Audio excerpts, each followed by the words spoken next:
Public.com presents The Rundown, your daily market update in under 10 minutes. My name is Zaid Admani, and today is Monday, September 15th.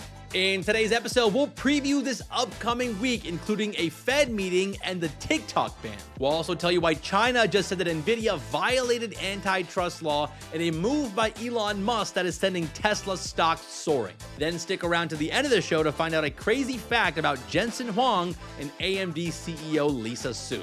We got a great show for you today. Let's go. Markets are coming off another winning week. The S&P 500 climbed 1.6% last week, and the Nasdaq added 2%. Both of these indices are sitting at record highs right now, with the S&P riding a 6-week win streak. The markets continue to rally because investors are expecting the Federal Reserve to finally cut rates at this week's meeting. I think a 25 basis point cut feels locked in at this point, despite inflation still being above the Fed's 2% target. The bigger concern right now for the Fed is the labor market. All the recent data and revisions coming out of the Bureau of Labor Statistics shows that the labor market is weakening, and the Fed doesn't want that to get worse. So we're going to get a rate cut this week, and what I'm looking forward to the most is the Fed's updated dot plot, which is a chart that shows where each voting member of the Fed expects interest rates to be at the end of this year, next year, and beyond. This dot plot will give investors an idea how many rate cuts the Fed plans to do the rest of this year. So yeah, this Fed meeting is going to be a pretty big one. It starts on Tuesday and wraps up on Wednesday afternoon with a Jerome Powell press conference. As always, the market is going to be hanging on every one of his words.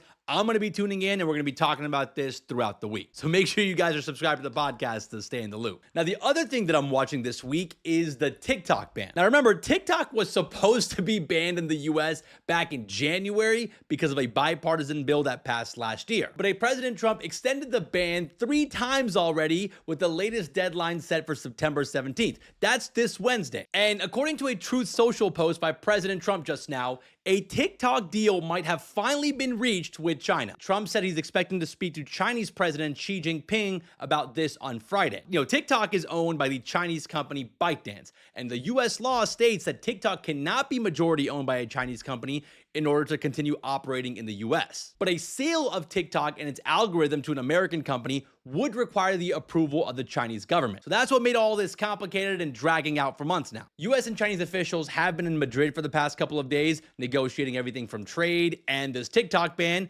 So we might finally have a deal. There have been rumors for months now that Oracle was going to be the one that buys TikTok, which would be huge and just add to the insane year that Oracle has had so far. We don't have any official details on the deal just yet. We'll keep you guys in the loop as soon as we get more information.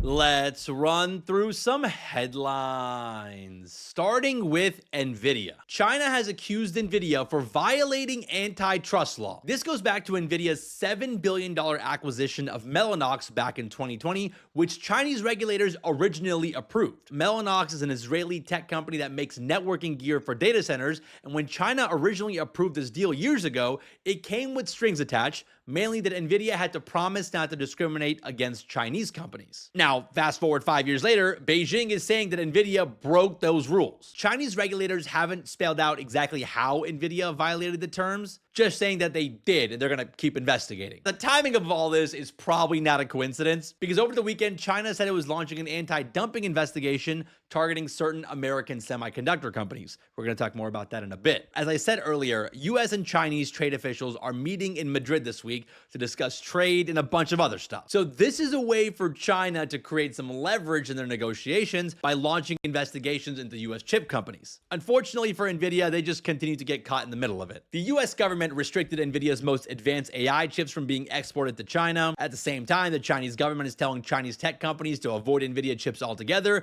and pushing them to local chip makers like Huawei. And now you have even further escalation. Obviously not great news for Nvidia investors. Nvidia stock is down around 2% this morning. But if we get some sort of resolution announced in Madrid this week, that could potentially cause the stock to pop. So we're definitely keeping an eye on all the news coming out of Madrid. We might have to hop on the next flight to Madrid. And yes, I'm trying to find an excuse to go to Spain here. Let's shift gears and talk about Elon Musk. Elon just bought $1 billion worth of Tesla stock on Friday, and that news is sending Tesla stock soaring this morning. Elon hasn't bought Tesla stock since 2020, and when he did, it was only $10 million. So this $1 billion buy is a massive step up, and traders are reading it as a big show of confidence that Elon has in the company. And that's why Tesla stock is up more than 7% this morning on this news. Now remember, the Tesla board of directors has proposed a $1 trillion pay package for Elon Musk that shareholders will vote on in November. If that pay package gets approved, that deal would give Elon Musk a max of 423 million Tesla shares, unlocking 1% additional ownership every time he adds $500 billion to the company's market cap. That goes all the way up to $8.5 trillion. Right now, Tesla is valued at around $1.3 trillion, so there's a lot of road to cover here. And don't forget, the Tesla board of directors already approved a separate $30 billion pay package plan in August that gives Elon another 96 million shares if he sticks around as CEO for 2 more years. So the Tesla board of directors is throwing money at Elon to stick around as CEO. And I think this $1 billion share buyback is a nod to Tesla investors to show that he's focused on the company moving forward. Now, I think the only way that Tesla gets to the $8 trillion levels is if Elon's bet on robo-taxis and humanoid robots actually pay off. He's not going to get there by selling EVs. So we'll see what happens. The shareholder vote on the $1 trillion pay package is scheduled for November 6th at Tesla's annual shareholder meeting. I got a feeling they're going to end up approving the pay package. Let's talk about some stocks making moves today. Shares of Gemini are still flying after its IPO last week. Shares of the crypto exchange jumped 14% on its first day of trading on Friday, and the rally has not cooled off yet. The stock is up another 5% this morning. Crypto IPOs have been hot lately. The other crypto company to IPO last week was Figure Technology, which is a blockchain lending company. It surged more than 40% when it went public. We actually did a deep dive episode on Figure this past weekend and how the company is changing the home loan and financial services industry using blockchain technology. It's a pretty interesting company. Highly recommend checking out that deep dive if you want to learn more. Now, on the flip side, chip stocks are down across the board after China launched the anti-dumping investigation into U.S. chip companies shortly after the U.S. added 23 additional Chinese companies to its restricted list. China says they're investigating the analog chip space to see if they're charging unfairly low prices. China investigating whether American companies are charging unfairly low prices just sounds funny to me. Analog chips are the kind that are used in cars, phones, radios, and medical devices. They're not the high-tech fancy ones that you see in AI supercomputers, but they are important. And that's bad news for analog chip makers like Texas Instruments and Analog Devices, whose stocks are sliding this morning on this news. So yeah, you can add this to the list of things that US and Chinese trade officials need to discuss in Madrid this week. Probably not a lot of siestas happening on both sides. Let's wrap the show with the fun fact.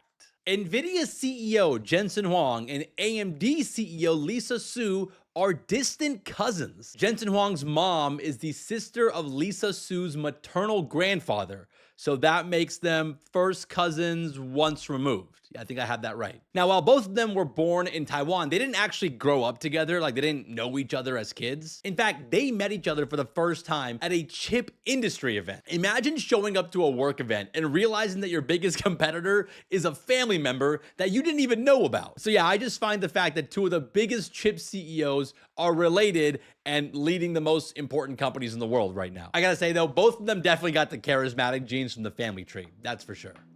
Well, all right, guys, that's the rundown for today. Hope you guys enjoyed today's episode. If you did, and you have like 7 extra seconds, consider giving us a 5-star rating on Apple, Spotify, wherever you listen to your podcasts. And if you are listening on Spotify, don't forget to vote in today's Spotify poll. Leave us a comment on Spotify. All that engagement really does help us out, and it helps other people find the show. Thank you guys so much for listening, watching, and commenting. Shout out to Mike and Connor for all of the work behind the scenes.